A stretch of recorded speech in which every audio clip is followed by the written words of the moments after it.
Quit India movement के बाद जो आगे जो चीजें चलती हैं, हमने देखा 1942 में क्विट इंडिया मूवमेंट हुआ।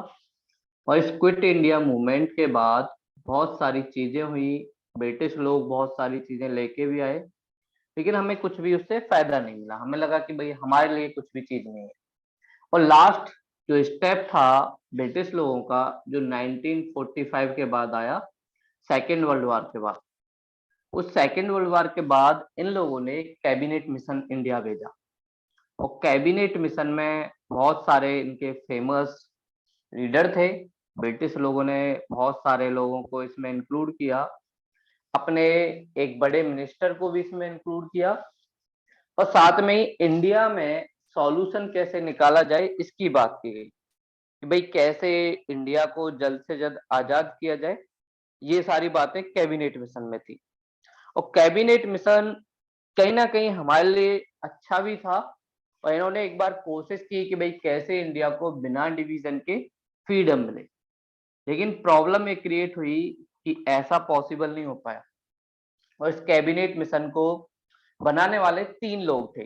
सबसे पहले इंडियन सेक्रेटरी, जो ब्रिटेन में बैठा रहता था। इसे हम पढ़ेंगे जब हम एक्ट के बारे में पढ़ेंगे कि कॉन्स्टिट्यूशन डेवलपमेंट कैसे हुआ, जिसका नाम था पैथिक लॉरेंस।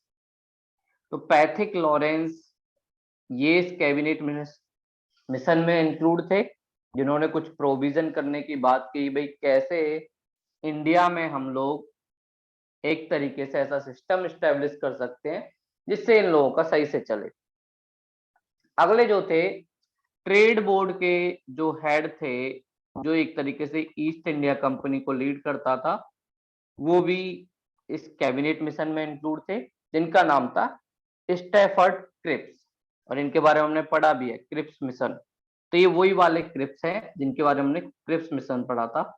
स्टैफर्ड क्रिप्स ये भी इंक्लूड थे। इन्होंने भी कुछ बातें इंक्लूड की कि इंडिया में फेडरल सिस्टम हम लोग इंक्लूड कर सकते हैं, और कैसे फेडरल सिस्टम के थ्रू दोनों को पावर देकर स्टेट और सेंटर को डिवीजन को रोका जा सकता है। अगले जो पर्सन थे, नेवी के जो हेड थे, एवी अलेक्जेंडर। नेवी के हेड भी उसमें इंक्लूड थे और उन्हें कुछ सोल्जर की जो डिमांड थी उसको भी रखना था। तो नेवी के हेड एवी अलेक्जेंडर, इन्होंने भी कुछ चीजें करने की कोशिश की और इन्होंने भी बोला कि भाई हम कैसे इंडिया को फ्रीडम दे सकते हैं। तो कैबिनेट मिशन कहीं ना कहीं ब्रिटिश लोगों ने इंडियन लोगों को ध्यान में रखते हुए बनाया। और साथ में इन्हें लगा कि अब इंडिया से हमें फायदा कम नुकसान ज्यादा है। इंडिया में रहना अब हमारे लिए लॉस की चीज है, और ब्रिटिश का मेन पर्पस क्या था? इंडिया से बेनिफिट कमाना। और अगर इंडिया से प्रॉफिट ही नहीं हो रहा है तो ब्रिटिश लोग इंडिया में रह के ही क्या करेंगे? ये सारी प्रॉब्लम इनके सामने हुई। इसमें इन्होंने क्या किया, सबसे पहले इंडिया के जो अलग अलग प्रोविंस थे उनको अलग अलग पार्ट में बनाया। एक सबसे पहले जो प्रोविजन थे जिसमें हिंदू मेजोरिटी में थे, वो वाले प्रोविंस बनाए। हिंदू मेजोरिटी वाले में कुछ जैसे संयुक्त प्रांत। संयुक्त प्रांत का मतलब आज का यूपी।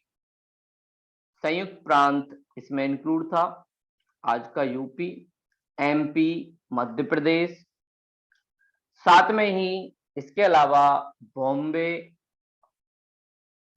मद्रास, ये कुछ ऐसे प्रोविंस थे जिसमें हिंदू लोग मेजोरिटी में थे। तो एक वर्ग ये बनाया है, एक क्लास बनाई कि भैया इन लोगों को अलग रखा जाए और दूसरे जो लोग हैं उनको अलग रखा जाए। और इसका मेन पर्पस किस लिए था? इसलिए क्योंकि मुस्लिम लीग ने बोला था कि भैया हमें थोड़ा सा अलग किया जाए और हमें थोड़े अलग राइट मिले। तो इसलिए इन्होंने ये सारी चीजें की कि भाई ये सारी चीजें भी हम इंक्लूड करें। और कहीं ना कहीं बंगाल से जो बिहार और उड़ीसा अलग हुए थे, वो भी इसी में इंक्लूड थे। वहां पर भी कहीं ना कहीं हिंदू लोग मेजोरिटी में थे। दूसरा इन्होंने जो ग्रुप बनाया, ये हम मान लेते हैं कि भाई ग्रुप ए बनाया इन लोगों ने। इस ग्रुप ओ में हिंदू मेजोरिटी में थे। दूसरा इन्होंने बनाया ग्रुप बी, और ग्रुप बी में मुस्लिम जो लोग थे वो मेजोरिटी में थे। तो मुस्लिम मेजोरिटी वाले प्रोविंस बनाए और उधर हिंदू मेजोरिटी वाले। इसमें कौन कौन थे? पंजाब, नॉर्थ वेस्ट प्रोविंस और Sindh. Punjab, north west province. North west province का मतलब जो आजकल आप लोग बलूचिस्तान और ये सारी चीजें सुनते हैं, ये सब इसी का पार्ट हुआ करते थे, जिसमें पंजाब का भी कुछ हिस्सा इंक्लूड था, लाहौर वाला प्लेस भी इसमें इंक्लूड था। ये सारी चीजों में मुस्लिम मेजोरिटी में थे और साथ में सिंध। यहाँ एक तरीके से अलग से मुस्लिम मेजोरिटी के अकॉर्डिंग डिसीजन लिया जाना था और यहाँ पर सेपरेट इलेक्टोरेट की बात की गई थी। और अगला जो सी वाला था, जिसमें ना हिंदू मेजोरिटी में ना मुस्लिम मेजोरिटी में, उसको रखा गया जिसमें बंगाल इंक्लूड था और साथ में असम। ये दो प्रोविंस इसमें इंक्लूड थे। तो इन्होंने बोला कि हम लोग क्या करेंगे, ये अलग अलग कैटेगरी के जो अलग अलग ग्रुप हमने क्रिएट किए हैं, इनकी अलग अलग असेंबली होगी और असेंबली अलग अलग कॉन्स्टिट्यूशन बनाएगी और उस कॉन्स्टिट्यूशन के हिसाब से अगर ये चाहते हैं तो एक हो सकते हैं और नहीं चाहते तो नहीं हो सकते। तो ये सारा प्रोविजन इन लोगों ने इंक्लूड किया और इन्होंने बोला बट एक चीज मेंटेन की जाएगी, सेंट्रल अथॉरिटी रहेगी और ये लोग फेडरल सिस्टम का पार्ट होंगे, जैसे यूएसए में होता है। यूएसए में जैसे आपने देखा होगा कि एक तो वहां पर जो सेंटर है उसका कॉन्स्टिट्यूशन होता है, दूसरा स्टेट का भी कॉन्स्टिट्यूशन होता है। ऐसे ही वहां पर दो सिटीजनशिप होती है, एक सेंटर की एक स्टेट की। तो फेडरल का मॉडल का मतलब होता है डिवीजन ऑफ पावर और इसका सबसे बढ़िया एग्जांपल हमें देखने को मिलता है यूएसए में। तो ऐसा ही सिस्टम ये चाहते थे क्योंकि मुस्लिम लीग चाहती थी कि उनको कुछ अथॉरिटी हो। तो कैबिनेट मिशन में मुस्लिम लीग को थोड़ा सा फायदा पहुंचाने के लिए ये सारे प्रोविंस बनाए गए। और फिर असेंबली में किस किस पर्सन को एक तरीके से कॉन्स्टिट्यूशन असेंबली में बनाने का राइट होगा, तो इसके लिए उन्होंने बोला प्रोविंस के इलेक्शन होंगे और उस प्रोविंस के विधानसभा के जो मेंबर हैं वो इनडायरेक्टली इस कॉन्स्टिट्यूशन असेंबली में कुछ लोगों को भेजेंगे।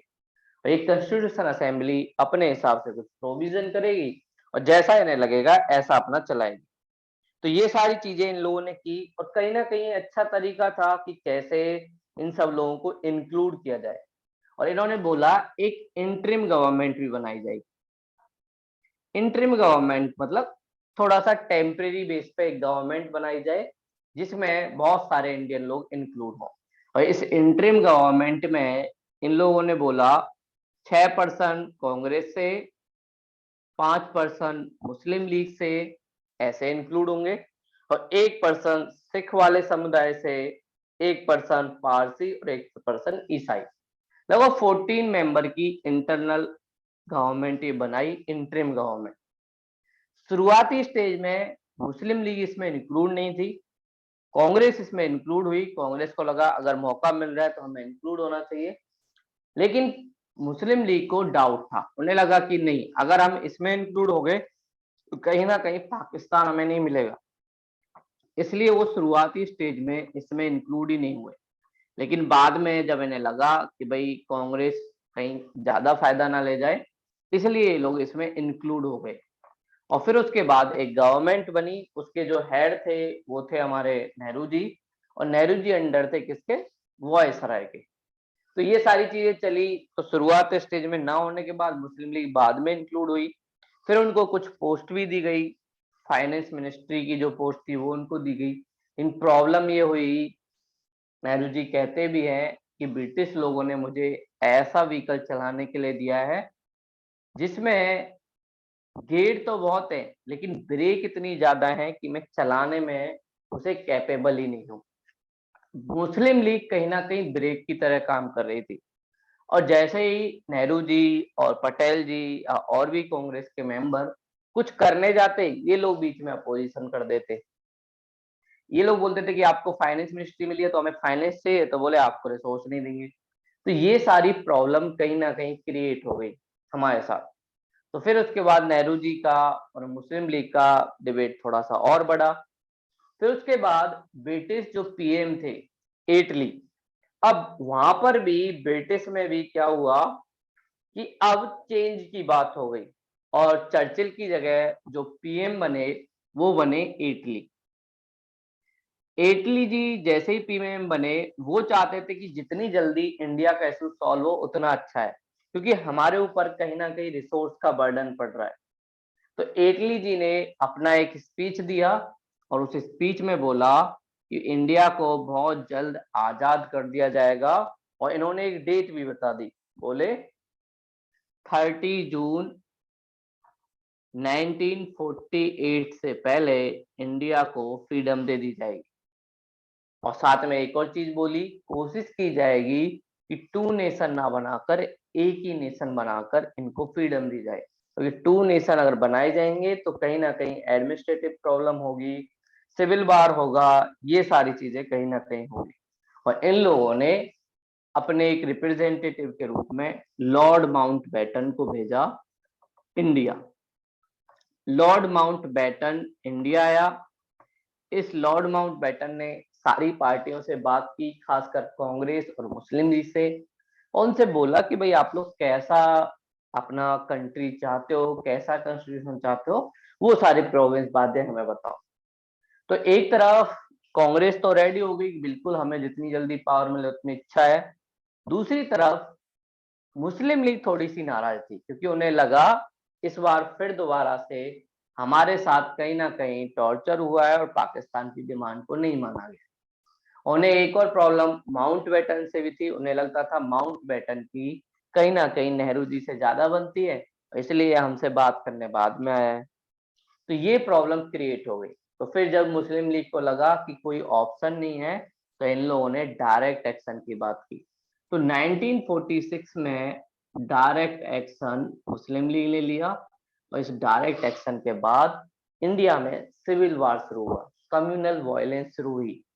माउंटबेटन एक तरफ बातचीत कर रहे थे, दूसरी तरफ मुस्लिम लीग ने इतना ज्यादा क्रूएल्टी एक तरीके से करने लग गए, बहुत सारा एक्सप्लॉयटेशन हुआ, वुमेन हो, बच्चे हो, बुजुर्ग हो, सबको कहीं ना कहीं टॉर्चर का सामना करना पड़ा, और बहुत सारे इनोसेंट लोग इस सिविल वॉर की वजह से, कम्युनल वायलेंस की वजह से अपनी जान गंवा चुके थे।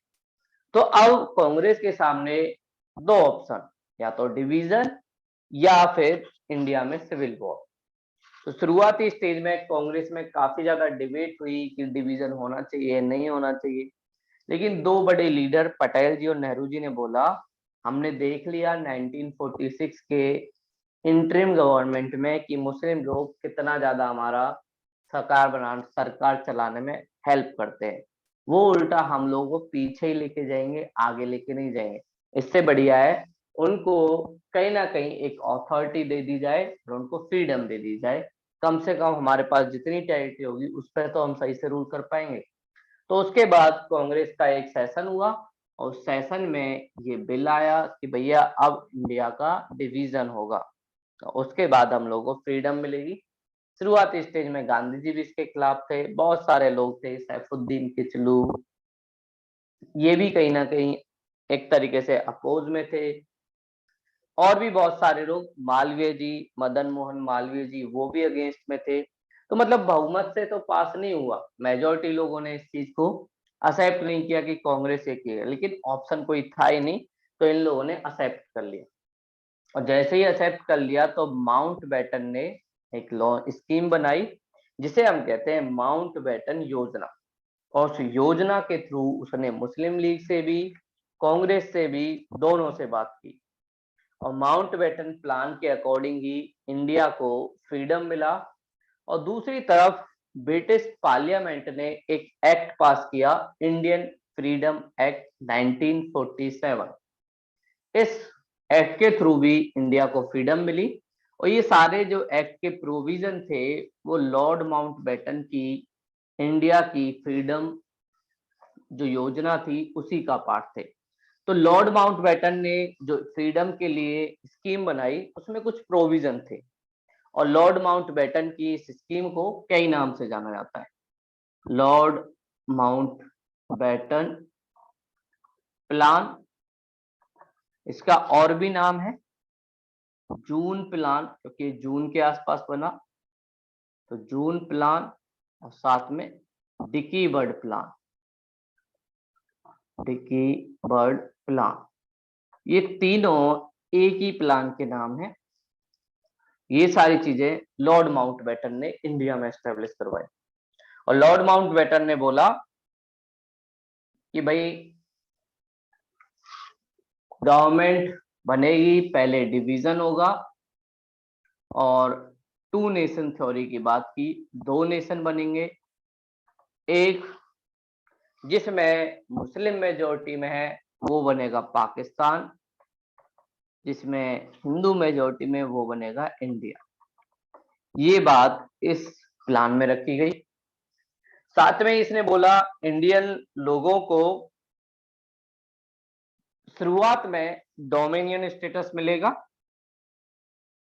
कुछ टाइम के लिए, जब तक लॉ एंड ऑर्डर या सारी चीजें वो नहीं हो जाती तब तक डोमिनियन स्टेटस मिलेगा पाकिस्तान और इंडिया को, और उनके ऊपर एक हेड रहेगा, वायसराय या गवर्नर जनरल, वो ये सारी चीजें देखेगा कि ये लोग कैसे एक तरीके से डिसीजन लेते हैं। एक और थी जहां पर हिंदू मेजोरिटी में थे, मुस्लिम मेजोरिटी, वहां तो क्लियर था, लेकिन दो चीजें फंसी हुई थी। पहला, बलूचिस्तान को ये निर्णय लेना था कि वो किसके साथ जाना चाहता है। बलूचिस्तान जो सिंध के पास में ही पड़ता था, इसको डिसीजन लेना था वो इंडिया में जाना चाहता है पाकिस्तान में।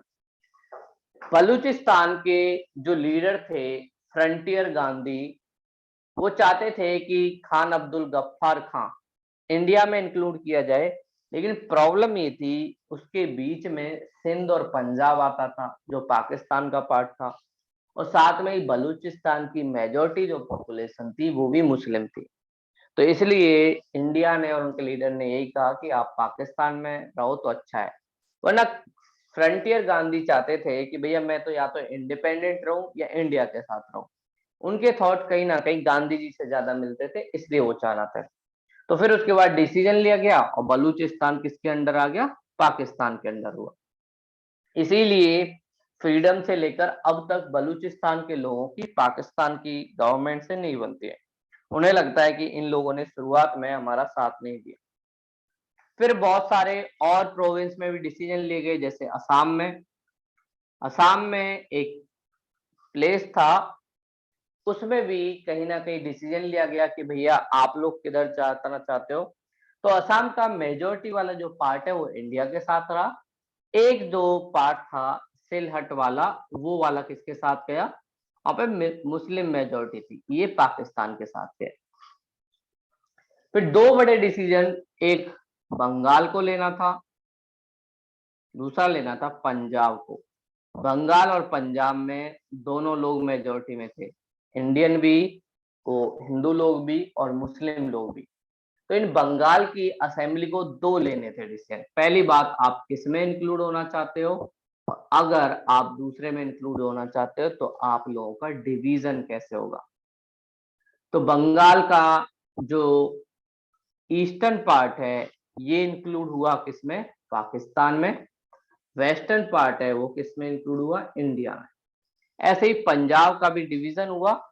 पंजाब का जो वेस्टर्न पार्ट है ये गया पाकिस्तान में, ईस्टर्न पार्ट किसमें गया, इंडिया में। इन दोनों असेंबलियों ने ये डिसीजन लिया, साथ में इनका डिवीजन भी हुआ, ये सारी चीजें भी इसमें हुई। और फिर उसके बाद बॉर्डर को डिवाइड करने के लिए भी एक पर्सन को इन्होंने अपॉइंट किया, लेकिन वो पर्सन बहुत बेकार निकला। इंडिया आया ही नहीं, और उसने क्या किया, इंडिया का मैप लिया और इंडिया के मैप पर ही लाइन खींच दी और बोला कि ये ऐसे इंडिया का डिवीजन होगा। इस पर्सन का नाम था रेड क्लिफ।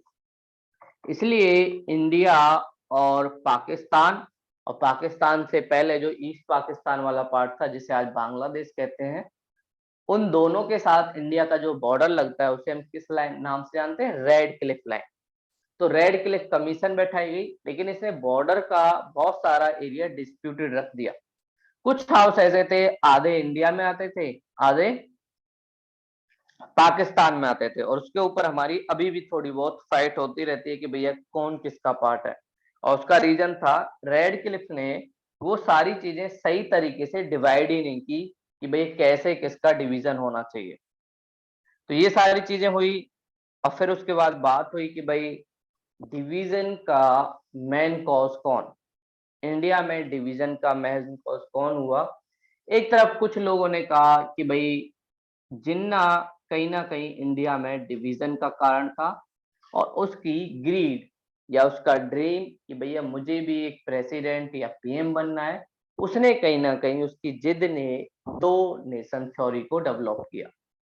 लेकिन कांग्रेस ने कभी भी ये नहीं माना, उन्होंने बोला ठीक है भैया आप लोग पाकिस्तान हो और आप रिलीजन के बेस पे बने हो, लेकिन हम लोग रिलीजन के बेस में नहीं है, और हमारे देश में कोई भी पर्सन अगर मुस्लिम भी है वो भी रुक सकता है, उसको भी पूरे राइट है।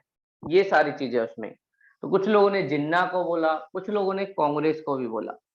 बोला कांग्रेस कहीं ना कहीं डिसीजन लेने में काफी ज्यादा फेल रही। पहली बात तो ये, उन्होंने मुस्लिम पब्लिक से बात ना करके जिन्ना से डायरेक्ट बात किया, और जाने अनजाने में जिन्ना को मुस्लिम लोगों का एक रिप्रेजेंटेटिव बना दिया। वरना अगर हम लोग मुस्लिम पब्लिक से कांग्रेस बात करने की कोशिश करती तो पब्लिक को मनाया जा सकता, लेकिन जिन्ना की हट की वजह से कहीं ना कहीं प्रॉब्लम क्रिएट हुई। तो हमें जिन्ना के साथ बात ना करके मुस्लिम लोगों से बात करनी चाहिए थी, और मुस्लिम लोगों से बात करते तो शायद टू नेशन थ्योरी कभी एग्जिस्ट ही नहीं करती। लेकिन बहुत सारे बोलते हैं, देखो ये तो ट्रिगर पॉइंट थे कि भैया इन्होंने क्या किया, इसने क्या किया। मेन जो रीजन था, जो डिवीजन का स्टार्ट हुआ, डिवीजन की स्टार्टिंग हुई 1905 के बंगाल डिवीजन से। 1905 में बंगाल डिवीजन हुआ, और वहीं से कहीं ना कहीं मुस्लिम और हिंदू लोगों के बीच ब्रिटिश लोगों ने डिवाइड एंड रूल की जो पॉलिसी है वो इम्प्लीमेंट कर दी। और इसके बाद जब स्वदेशी मूवमेंट हुआ तो इन्होंने स्वदेशी मूवमेंट और कांग्रेस के खिलाफ मुस्लिम लीग को डेवलप किया, और मुस्लिम लीग एक पार्टी बन गई जिसका मेन काम था मुस्लिम लोगों के इंटरेस्ट को सर्व करना। इस मुस्लिम लीग की पार्टी को थोड़ा और अच्छा देने के लिए 1909 का सेपरेट इलेक्टोरेट, और कहीं ना कहीं 1909 में जो सेपरेट इलेक्टोरेट आया, इसका अपोज करने में कहीं ना कहीं कांग्रेस काफी पीछे रही। अगर वो उसी टाइम अपोज करते, जैसे अंबेडकर जी ने सेपरेट इलेक्टोरेट मांगा 1931 में, तो गांधी जी ने तुरंत अपोज किया, तो कहीं ना कहीं एससी एसटी और वुमेन के बेस पे इंडिया में डिवाइड एंड रूल वाली पॉलिसी नहीं चल पाई। तो ऐसा इन लोगों ने उस टाइम नहीं किया। और उससे भी बड़ी गलती क्या की, 1916 में लखनऊ सेशन जब हुआ तो उस टाइम इन लोगों ने एक्सेप्ट भी कर लिया सेपरेट इलेक्टोरेट को। सेपरेट इलेक्टोरेट के बारे में हमने पढ़ा भी था, एक बार और मैं बता देता हूँ। रिजर्वेशन में क्या होता है कि अभी हमारे देश में जो कैंडिडेट की सीट होती है वो एससी एसटी इसमें जा सकती है, बट वोट सभी लोग देते हैं। लेकिन सेपरेट इलेक्टोरेट में क्या था, ओनली कैंडिडेट कौन बनेगा, मुस्लिम, और वोट भी कौन देगा, ओनली मुस्लिम। इससे कहीं ना कहीं डिवीजन की शुरुआत हुई, और कांग्रेस इस पॉलिसी में काफी ज्यादा फेल रही, और उसने कहीं ना कहीं इस चीज पर ज्यादा ध्यान नहीं दिया। तो ये प्रॉब्लम हमारे देश में कहीं ना कहीं क्रिएट हुई। अगला जो इसके बाद स्टेप पड़ा 1929 की नेहरू रिपोर्ट। नेहरू रिपोर्ट में कुछ ऐसे प्रोविजन थे जो मुस्लिम लीग को पसंद नहीं आए, और उस नेहरू रिपोर्ट के बाद भी कहीं ना कहीं डिवीजन की शुरुआत हुई। और नेहरू रिपोर्ट के बाद मुस्लिम लीग ने अपना एक सेशन किया, उन्होंने अपनी 11 कुछ पॉइंट रखे, लेकिन उन पॉइंटों को भी हम लोगों ने इग्नोर कर दिया, खासकर कांग्रेस ने। तो कहीं ना कहीं वहीं से एलिनेशन की शुरुआत हुई। जो जिन्ना पहले काफी ज्यादा लिबरल हुआ करता था वो भी मुस्लिम के बेनिफिट की बात करने लगा। और 1940 में पहली बार लाहौर सेशन हुआ मुस्लिम लीग का। इस 1940 के लाहौर सेशन में मुस्लिम लीग ने पहली बार पाकिस्तान की डिमांड रखी। अभी तक इन्होंने पाकिस्तान की बात रखी नहीं थी, लेकिन पहली बार इन्होंने पाकिस्तान की डिमांड रखी, और जिन्ना इसमें इन्वॉल्व था, और बड़े जोर शोर से इन्होंने बात रखी कि भाई हमें एक अलग वो चाहिए। लेकिन शुरुआती स्टेज में ये लोग भी क्लियर नहीं थे मुस्लिम लीग वाले कि पाकिस्तान बनेगा कैसे, क्यों बनेगा। इन्हें लग रहा था कि अभी भी हमारी बात मान ले तो पाकिस्तान को रोका है, लेकिन ऐसा कुछ हुआ नहीं। और कहीं ना कहीं इनका जो एलिनेशन आगे बढ़ता गया, उसका रिजल्ट हमें देखने को मिला कि इंडिया में कहीं ना कहीं डिवीजन की शुरुआत भी हुई।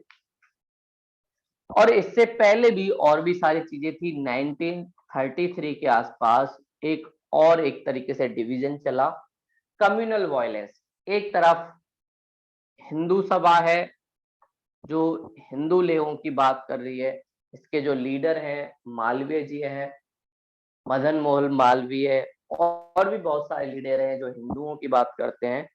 इनके बीच और मुस्लिम लोगों के बीच काफी ज्यादा डिबेट हुई, और इसकी वजह से काफी ज्यादा कम्युनल वायलेंस हुई। कुछ लोगों ने शिवाजी को एक तरीके से बताया, अपने एंशियंट टाइम को थोड़ा ग्लोरी वाला बताया, और जिस टाइम मुस्लिम लोगों ने रूल किया मिडिवल टाइम पीरियड में, उसको बहुत ज्यादा डाउनफॉल वाला बताया, और बोला कि भाई इस टाइम हमें काफी ज्यादा दिक्कत हुई। इससे भी कहीं ना कहीं प्रॉब्लम क्रिएट हुई, क्योंकि उनके टाइम पीरियड को हम लोग गलत बता रहे हैं, अपने टाइम पीरियड की थोड़ी सी रेस्पेक्ट कर रहे हैं, तो इससे भी मुस्लिम लोगों में कहीं ना कहीं एलिनेशन का फीलिंग आया। फिर उसके बाद 1946 में जो कैबिनेट मिशन आया, या 1942 में क्रिप्स मिशन आया, जिसमें पाकिस्तान की डिमांड को एक्सेप्ट नहीं किया गया, इससे भी मुस्लिम लीग कहीं ना कहीं नाराज हुई। और फिर उसके बाद इन्होंने इंटरिम गवर्नमेंट में भी पार्टिसिपेट किया, और इंटरिम गवर्नमेंट में पार्टिसिपेट करने के बाद कहीं ना कहीं फिर बाद में इन्होंने देखा कि हमारा कुछ नहीं हो रहा, तो जो डायरेक्ट एक्शन हुआ उसने कहीं ना कहीं पाकिस्तान की डिमांड को और ज्यादा प्रमोट कर दिया। और 1947 में इस डायरेक्ट एक्शन के बाद 1946 से 17 के बीच जो कम्युनल वायलेंस हुई, और उस कम्युनल वायलेंस में बहुत सारे लोग मारे गए, तो ये एक रीजन था, ट्रिगर पॉइंट था कि हम लोग काफी ज्यादा एक तरीके से अपना एक शेयर, या तो सिविल वॉर या फिर इंडिया का डिवीजन, दोनों में से एक चूज करने के लिए कांग्रेस और उनके सारे बड़े लीडर, अब उनके पास कोई ऑप्शन नहीं था, या तो डिवीजन करो या सिविल वॉर चूज करो, तो ऑप्शन था ही नहीं। और साथ में बहुत सारे इनोसेंट लोग भी मर रहे थे, और जितनी जल्दी कांग्रेस के पास पावर आती उतनी जल्दी लॉ एंड ऑर्डर अच्छा होता, वरना जितनी लेट आती उतनी ही बेकार हमारी पोजीशन होती। तो इसलिए 1947 में इस चीज को एक्सेप्ट कर लिया गया, और फिर डिकी बर्ड स्कीम या माउंट बैटन स्कीम के थ्रू दो पावर के रूप में पावर शिफ्ट हुई, एक तरफ इंडिया, दूसरी तरफ पाकिस्तान। 14 अगस्त को पाकिस्तान को इंडिपेंडेंस डे मनाया जाता है, और उसके कुछ टाइम बाद ही रात को 12 PM के बाद इंडिया को फ्रीडम मिली 15 अगस्त 1947 को। तो ऐसे टू नेशन थ्योरी डेवलप हुई, और हमारे देश में हमारी जो टेरिटरी थी उससे दो कंट्रियों का डेवलपमेंट हुआ। तो ये सारी कहानी रही, और कहीं ना कहीं इसमें कांग्रेस की बस रेस्पॉन्सिबिलिटी यही थी कि उन्होंने शुरुआती स्टेज में ही सेपरेट इलेक्टोरेट और साथ में जिन्ना और मुस्लिम लीग और वहाँ के मुस्लिम लोगों के साथ कहीं ना कहीं सही से एक तरीके से इंटरेक्ट नहीं किया, और इस इंटरेक्ट की वीकनेस की वजह से कहीं ना कहीं पाकिस्तान का डिवीजन हुआ, या इंडिया का डिवीजन हुआ, और पाकिस्तान डेवलप हुआ। तो ये इंडिया में मॉडर्न हिस्ट्री का पार्ट था। अब हम देखेंगे कि ब्रिटिश लोगों ने डिफरेंट डिफरेंट एक्ट, देखो ब्रिटिश किंग बोलता है या उनकी क्वीन बोलती है कि हमारा कोई पर्पज नहीं था इंडिया पे कंट्रोल करना, और लोग बोलते हैं कि ये तो इंसिडेंट हुआ, अचानक हुआ, ऐसा हमारा कोई पर्पज नहीं था कि हम इंडिया को कंट्रोल करें। लेकिन हम लोग बोलते नहीं, ऐसा कुछ नहीं था, आप लोगों का वेल प्लान मैनर था। सबसे पहले आप लोगों ने ईस्ट इंडिया कंपनी को भेजा, और उसके बाद ब्रिटिश पार्लियामेंट ने धीरे धीरे जैसे जैसे ईस्ट इंडिया कंपनी स्ट्रांग होती गई, वैसे वैसे इन्होंने डिफरेंट डिफरेंट एक्ट बनाए। तो कहीं ना कहीं ये लोग जो झूठ बोल रहे थे कि नहीं हमारा कोई लेना देना नहीं था, ये सारी चीजें गलत साबित होती है।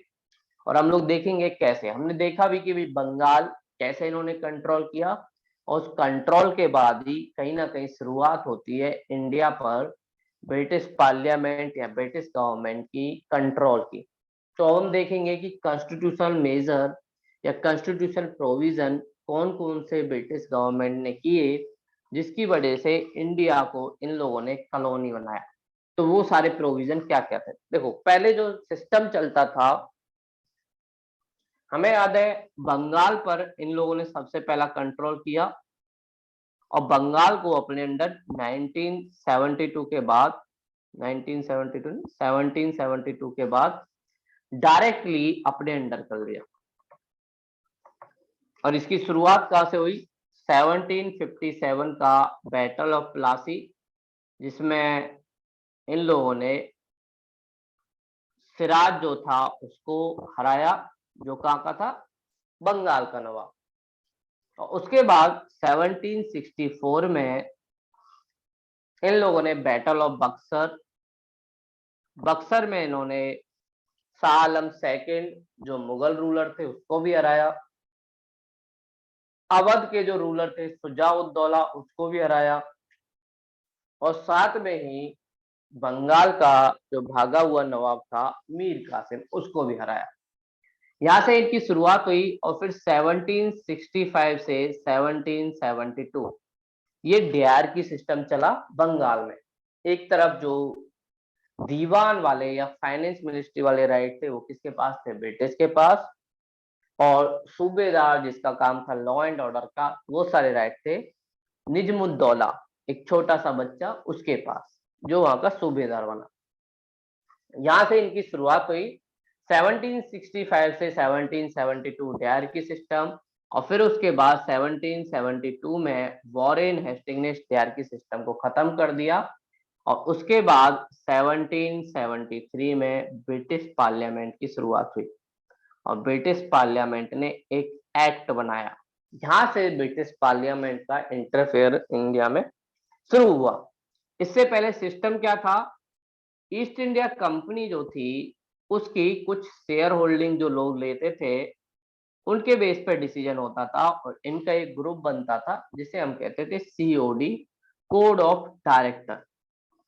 इसके थ्रू कहीं ना कहीं ये लोग रन करते थे।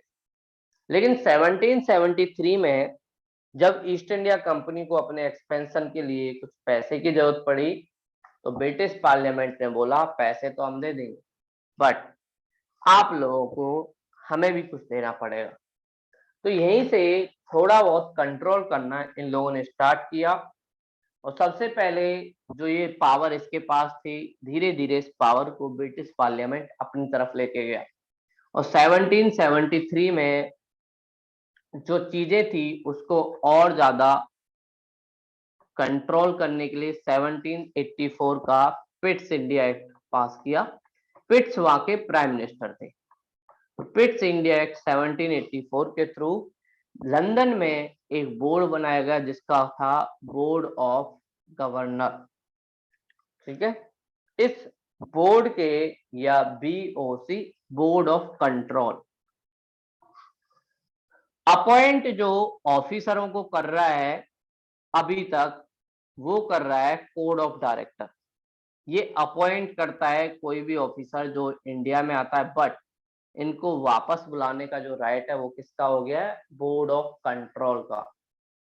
और इस बोर्ड ऑफ कंट्रोल का राइट हो गया कि भैया ये लोगों को वापस बुला सकता है या उनकी जॉब खा सकता है।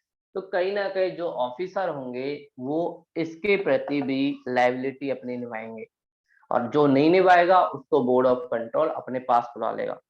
और इस बोर्ड ऑफ कंट्रोल का हेड कौन होता था? गवर्नमेंट का मिनिस्टर। हेड जो उसका होता था वो था गवर्नमेंट का मिनिस्टर, जिसे ये बोलते थे कि नहीं, हम लोग कहीं कंट्रोल नहीं कर रहे हैं, तो यहाँ से कहीं ना कहीं कंट्रोल होता था। और गवर्नमेंट का मिनिस्टर है तो मतलब ब्रिटिश पार्लियामेंट के अंडर ये सारी चीजें चल रही होंगी। और यहीं से शुरुआत होती है डीआरकी सिस्टम की, ब्रिटिश के कंट्रोल में। एक तरफ कोड ऑफ डायरेक्टर कंपनी की तरफ से, दूसरी तरफ बोर्ड ऑफ कंट्रोल। बंगाल में डीआरकी सिस्टम वो अलग था, सूबेदार और दीवान वाला, और यहाँ का डीआरकी सिस्टम अलग है। दोनों की शुरुआत होगी, और ये डीआरकी सिस्टम तब तक चलेगा जब तक इनमें से कोई एक हट नहीं जाता। और फिर इंडिया में 1857 की रिवॉल्यूशन जो होता है, इसमें बहुत सारे सोल्जर साथ में आते हैं। उसके बाद ब्रिटिश पार्लियामेंट डायरेक्टली अब इंडिया पे कंट्रोल करना स्टार्ट करेगा और बोलेगा ना कोड ऑफ डायरेक्टर रहेगा ना बोर्ड ऑफ कंट्रोल रहेगा। और 1857 के थ्रू 1858 का एक एक्ट आया और इस एक्ट में बहुत सारे प्रोविजन थे। और ये एक्ट किसने बनाया? ब्रिटिश पार्लियामेंट ने। और इन्होंने बोला कि भैया अब कोई जरूरत नहीं है, अब गवर्नर जनरल नहीं होगा, अब वॉयसराय होगा। और ये वॉयसराय ही सारे डिसीजन लेगा इंडिया में कि भैया इंडिया में कैसे शासन चलेगा। तो ये एक तरीके से डायरेक्ट एंट्री अब इनकी हो गई है। और साथ में इन्होंने बोला लंदन में एक और पोस्ट क्रिएट की जाएगी इंडियन लोगों के लिए जिसका नाम होगा इंडियन सेक्रेटरी।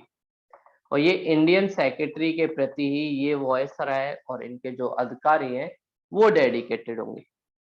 तो इंडियन सेक्रेटरी का काम क्या हो गया? इंडिया के लिए काम करना। और ये किसके अंडर काम करता था? ये करता था ब्रिटिश पार्लियामेंट के। जो बोर्ड ऑफ कंट्रोल में हम देख रहे थे सेम इधर देखने को मिल रहा है, बस अब ये लोग डायरेक्टली इस तरीके से कंट्रोल करते हैं।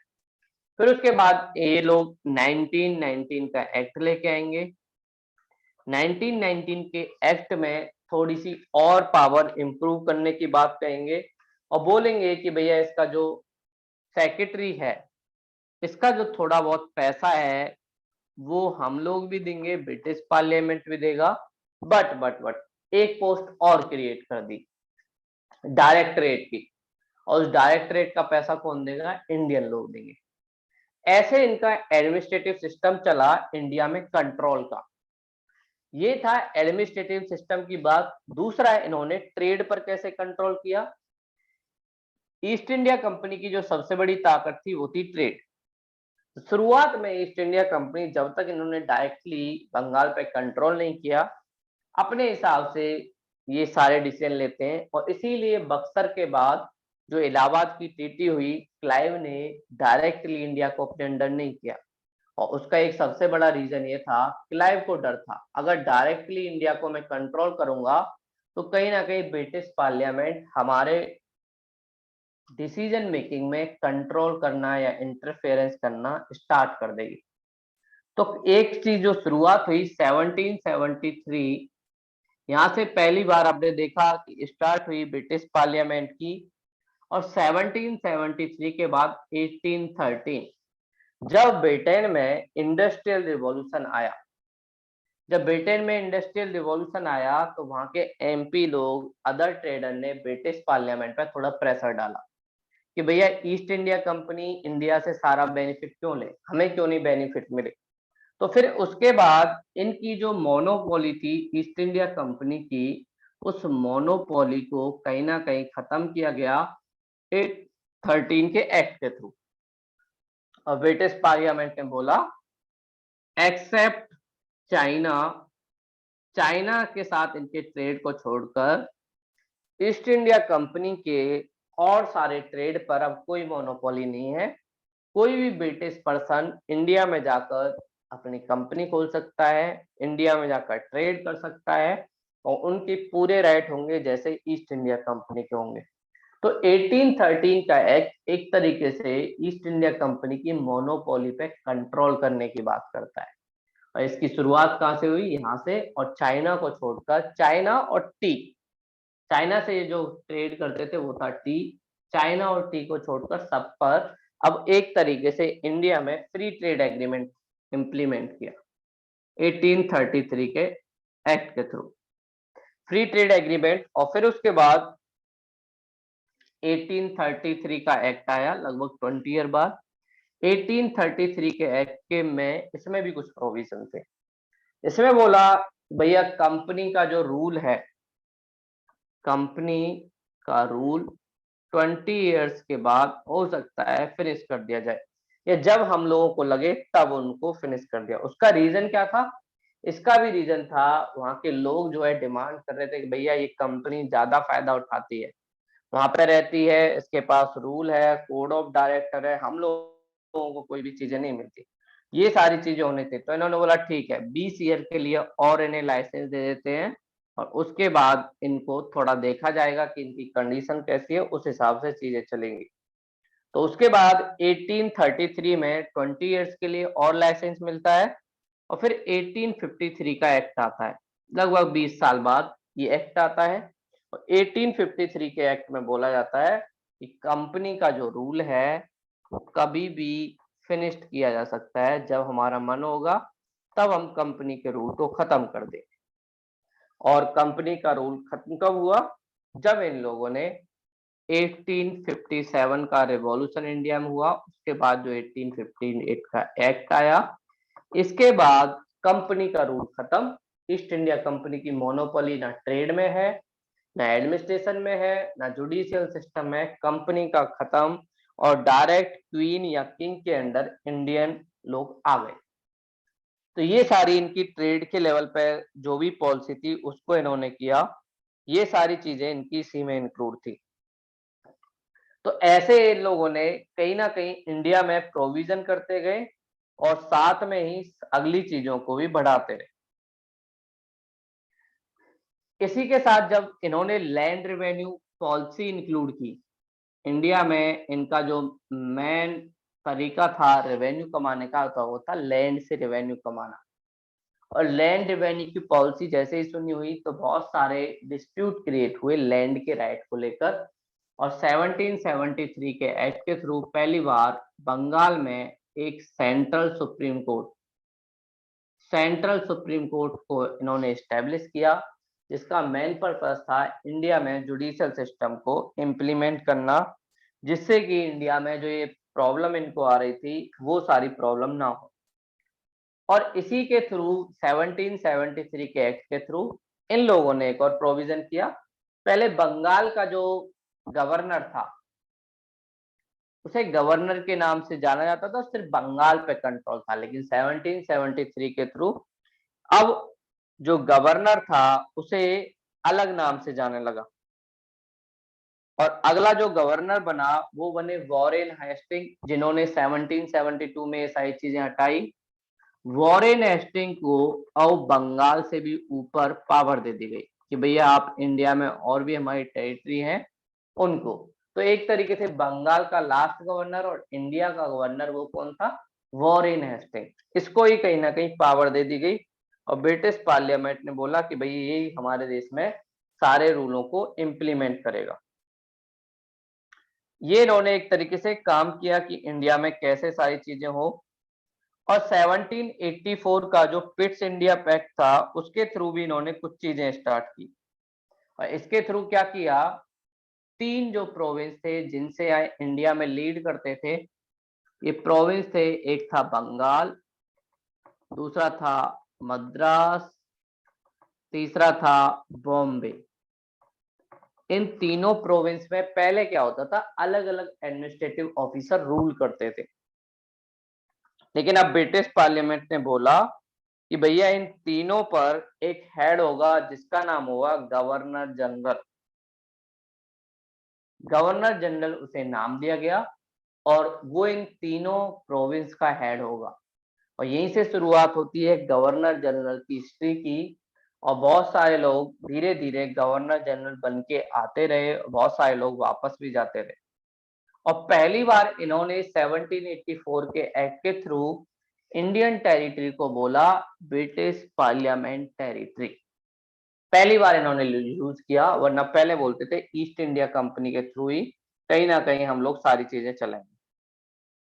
तो ये सारी चीजें इन्होंने स्टार्ट की और 1813 के एक्ट के थ्रू एक चीज तो हमने देखा, ईस्ट इंडिया कंपनी की जो मोनोपोली है वो तो इन्होंने कंट्रोल की एक्सेप्ट टी और चाइना के साथ। साथ में ही 1813 के एक्ट के थ्रू पहली बार क्रिश्चियन जो मशीनरी थी उनको भी इंडिया में बोला, उनको राइट दिया कि भैया आप इंडिया जाइए, इंडिया में जाके जितना ज्यादा रिलीजन चेंज करा सकते हो उतना रिलीजन चेंज कराओ। और एक तरीके से हम बोलते हैं कि सोशल लेवल पे इंटरफेरेंस की शुरुआत 1813 के एक्ट ने की और इसके थ्रू इंडिया में एक नया ट्रेंड चला कि अब ये लोग क्रिश्चियनिटी को भी प्रमोट करने लगे। ये सारी चीजें कहीं ना कहीं होने लगी और धीरे धीरे हम लोगों को भी काफी ज्यादा वो हुआ और 1833 का जो एक्ट था इसके थ्रू पहले हमने देखा गवर्नर है, तीनों प्रोविंस में गवर्नर जनरल बना जो इन तीनों प्रोविंस का हेड था, लेकिन अब पूरे इंडिया पर एक गवर्नर जनरल बना दिया और इसकी शुरुआत हुई 1833 के एक्ट के थ्रू। गवर्नर जनरल, पहले इंडिया में जो गवर्नर जनरल बने पूरे इंडिया के लिए वो बने विलियम बेंटिक। विलियम बेंटिक को इंडिया में पहला गवर्नर जनरल बनाया गया, जिसने बहुत सारे प्रोविजन भी किए और हम लोगों ने पढ़ा भी था। स्लेवरी सिस्टम हो वो इन्होंने खत्म किया। साथ में ही हमने पढ़ा कि वुमेन के लिए जो राइट थे, विडो रीमैरिज हो, या फिर जो एक और सिस्टम हमारे देश में चलता था सती सिस्टम, जिसमें हमने देखा था राजा राम मोहन रॉय, उन्होंने जो भी चीजें की, ये सारी चीजें किसने की? विलियम बेंटिक ने की। और ये सब किसके थ्रू हुआ? इसके थ्रू हुआ। और 1833 के थ्रू इन्होंने मैकाले के अंडर पहली बार लॉ कमीशन को भी स्टैब्लिश किया। ये सारे प्रोविजन हर 10 ईयर में ये लोग चेंज कर रहे थे इंडिया में, और इसका रीजन था क्योंकि इनको कुछ ना कुछ फायदा होना चाहिए था, इसलिए सारी चीजें की। और 1853 के एक्ट के थ्रू जो लगभग 20 ईयर के बाद आया, इसमें पहली बार इंडिया में भी सिविल सर्विस की बात की गई और इन्होंने बोला अब संसद चाहे तो इंडिया में भी सिविल सर्विस की कॉम्पिटिटिव एग्जाम कराए जा सकते हैं। तो कॉम्पिटिटिव एग्जाम जो सिविल सर्विस के लिए हुए वो 1853 में इंडिया में स्टार्ट हुए, वरना पहले कहाँ होते थे? लंदन में ही होते थे, और उसमें इंडियन लोगों को काफी कम पार्टिसिपेट करने का मौका मिलता था। पहली बात तो लंदन जाना काफी कॉस्टली था, तो हर कोई एग्जाम देने के लिए लंदन नहीं जा सकता था। लेकिन इंडिया में पहली बार जो कंपटीशन की शुरुआत हुई वो 1853 के एक्ट के थ्रू हुई। और 1858 के एक्ट के थ्रू मैंने सारे प्रोविजन बता ही दिए। ईस्ट इंडिया कंपनी का एंड हुआ और गवर्नर जनरल से वायसराय की पोस्ट चेंज हुई। ये सारी चीजें 1858 के एक्ट के थ्रू स्टार्ट हुई।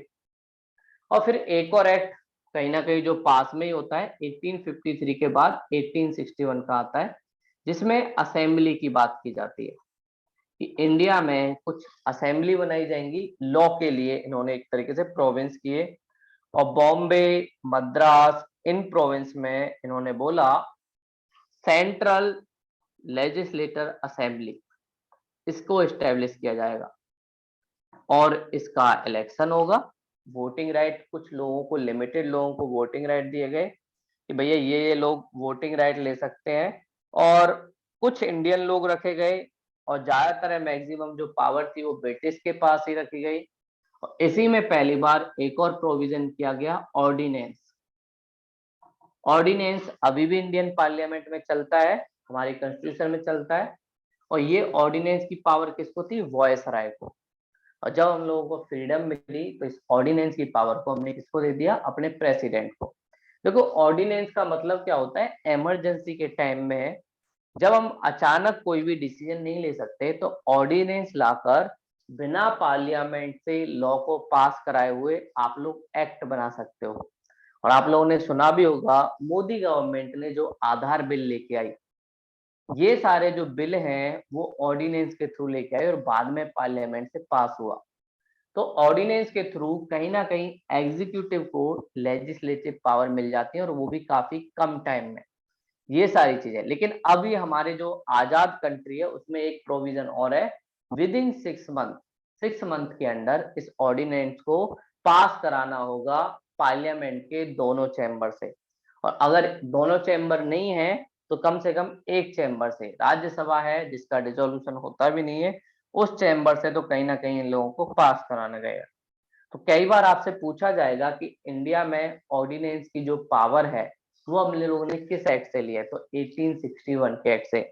यूपीएससी ने ये क्वेश्चन पूछा भी है, ordinance power of Indian constitution drive from which constitution, which act of British? तो 1858 का एक्ट भी दिया जाएगा, 1853 का भी दिया जाएगा, 1861 या 1919, इनमें से कोई भी एक्ट आपको दिया जाएगा। लेकिन याद रखना ऑर्डिनेंस हमें कहाँ से मिला? 1861 के एक्ट से। ये काफी ज्यादा फेवरेट क्वेश्चन है और पूछा गया है बार बार, ये सारी चीजें उससे पूछी जा सकती हैं आप लोगों से।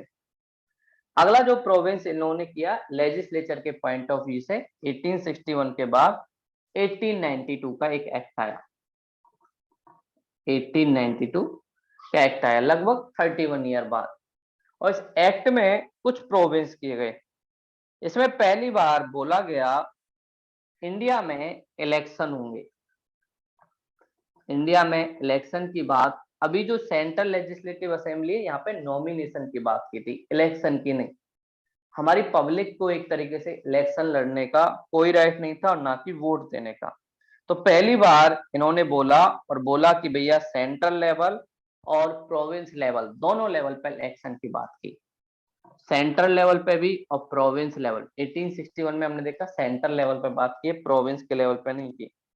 और इन्होंने बोला धीरे धीरे काउंसिल का डेवलपमेंट भी होगा और धीरे धीरे हम लोग डेवलप करेंगे कैसे इंडिया की काउंसिल डेवलप हो सके। तो ये सारे प्रोविजन भी कहीं ना कहीं इस एक्ट के थ्रू हुए। और साथ में इस एक्ट में एक और चीज बताई, एनुअल बजट पेश किया जाएगा इंडिया का, और उस एनुअल बजट में बहुत सारे पब्लिक इंटरेस्ट के जो मुद्दे हैं उनको भी उठाया जा सकता है, और इंडियन लोगों को भी आजादी होगी कि वो चाहें तो यहाँ पर बजट में जो भी उनके इशू हैं उसको वो इशू को वो उठा सकते हैं। तो हम लोगों को एक तरीके से पावर मिली कि बजट पे हम लोग डिस्कशन कर सकते हैं, लेकिन एक राइट उन्होंने नहीं दिया, बोले काउंटर क्वेश्चन आप लोग नहीं पूछ सकते। काउंटर क्वेश्चन पूछना आप लोगों को अलाउ नहीं है, वैसे अगर बजट पे कोई चीज पूछनी है तो वो आप लोगों को अलाउ है। अभी कुछ एक्ट और बचे हुए हमारे, जैसे 1909 का एक्ट देखेंगे मार्लो मिंटो, 1919 का एक्ट हम देखेंगे मॉन्टेग्यू चेम्सफोर्ड और गवर्नमेंट ऑफ इंडिया एक्ट 1935, और फिर लास्ट में जो हमारा आएगा 1947 का एक्ट। ये कुछ कॉन्स्टिट्यूशनल प्रोविजन है जो ब्रिटिश लोगों ने इम्प्लीमेंट किए इंडिया में, और इसमें से बहुत सारे प्रोविजन हमने अपने डेमोक्रेसी और कॉन्स्टिट्यूशन में अपनाए भी। ठीक है, इसको हम नेक्स्ट क्लास में देखेंगे क्योंकि थोड़ा सा फैक्चुअल ज्यादा हो जाएगा तो आप लोगों को भी दिक्कत होगी, तो उसको मैं एक बार इनको भी दोबारा से रिवीजन करा दूंगा क्योंकि एक्ट से वे क्वेश्चन